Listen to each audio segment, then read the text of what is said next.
Hello everyone! Alam nyo ba kung gaano kahalaga ang ating personal na data?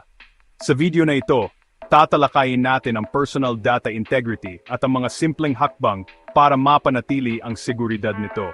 Kaya siguraduhing panuorin hanggang dulo. Alam mo ba? Marami sa atin ang mabilis magbigay ng personal na impormasyon sa mga taong hindi natin kilala o sa mga platform na hindi natin lubos na naunawaan. Pero alam mo ba kung ano ang mga layunin nila sa pagkuha nito? Kaya, napakahalaga na palaging mag-ingat. Ang integrity sa cybersecurity ay tumutukoy sa pagtiyak na ang iyong data ay nananatiling tama, totoo, at protektado laban sa hindi autorisadong pagbabago, maging aksidente man o sinasadya. Kapag nagbibigay ka ng personal na impormasyon, siguraduhin mong naintindihan mo ang mga layunin ng paggamit nito. Basahin ang patakaran ng mga serbisyo o platform na nangongolekta ng data bago ka magtiwala.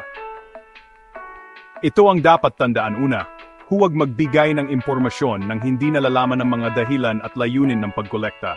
Pangalawa, suriin kung paano nila gagamitin at itatago ang iyong data. Pangatlo, palaging basahin at unawain ang privacy policies ng isang kumpanya o serbisyo. Tandaan, ang iyong data ay mahalaga.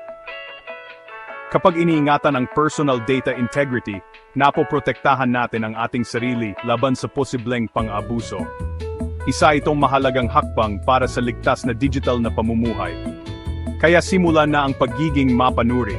Basahin muna bago magbigay ng impormasyon. I-share ang video na ito para makatulong tayo sa iba na mas maingatan ang kanilang personal na data. Like, comment, and subscribe para sa mas marami pang tips. Salamat sa inyong suporta.